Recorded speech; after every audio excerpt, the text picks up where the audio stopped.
আমি তাদেরকে বলতে চাই যে আপনারা একটু লক্ষ্য করবেন না, এই যে মসজিদের পাশে দান করছে এরকম বেহায়া যারা এই যে গঞ্জটি ওরা আছে তাদেরকে আইনগত ব্যবস্থা নেওয়া উচিত।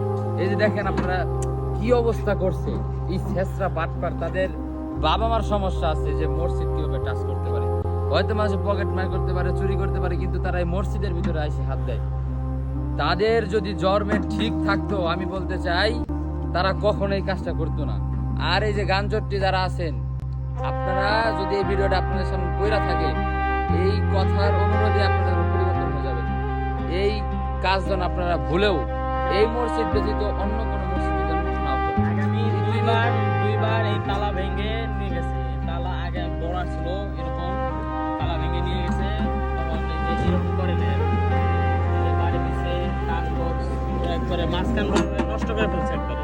আগামী দুইবার এরকম করছিল, মনে করেন তালাটা ভেঙে নিয়ে গেছে টাকা, এখন পুরোটাই নষ্ট করে ফেলছে কান বক্স। এরকম চোর বাটপার যারা আছে তারা সতর্ক হয়ে যান, মসজিদের টাকা কখনো নেবেন না, বুঝতে পারছেন? সাবধান। আপনাদেরকে বলে রাখি, আল্লাহর ঘর, আল্লাহর দান বক্স, এখানে মানুষ দান করে, আপনারা এখানে কখনো হাত দিবেন না, অনুরোধ করলাম।